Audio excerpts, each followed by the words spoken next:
Alam mo ba na ang pinakamalalim na butas sa buong mundo ay makikita sa Russia? Dekada 60 nang simulan ng Soviet Union na ngayon ay tinuturing na pinakamalalim na butas sa buong mundo, ang Kola Super Deep Borehole, na tinatawag din itong Portal to the Center of the Earth or Well to Hell, na may diameter na 9 inches at may lalim na 12,262 meters at matatagpuan ito sa Murmansk, Russia. At dahil sa Kola Super Deep Borehole, maraming ang natuklasan ng mga scientist. At ang ilan sa mga ito ay ang 24 na bagong mga matatagal ng patay na single-celled organism.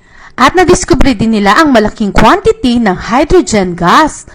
At napag-alaman din nila sa 12 kilometer ng kanilang paghukay ay may nadiskubre din silang tubig na ayon nga sa mga scientists ay imposible.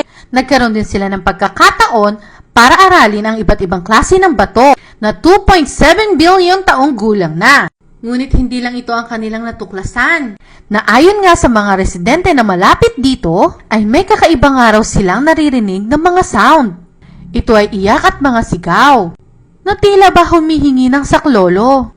At dahil dito, nabansagan nila itong bunganga ng impyerno. Ngunit ito ay sabi-sabi lamang. Tanging ang siyang naglikha ang nakakaalam ng katotohanan. At kung sa lalim naman ng ating pag-uusapan, nai-imagine nyo ba kung gaano ito kalalim? Nako, kumapit kayo. Imagine niyo na lang, ang Burj Khalifa ay may taas na 2,717 feet o 15 na Burj Khalifa ang pinagpatong-patong at 20 years nga ang ginugol ng mga Russians upang maabot nila ang ganito kalalim.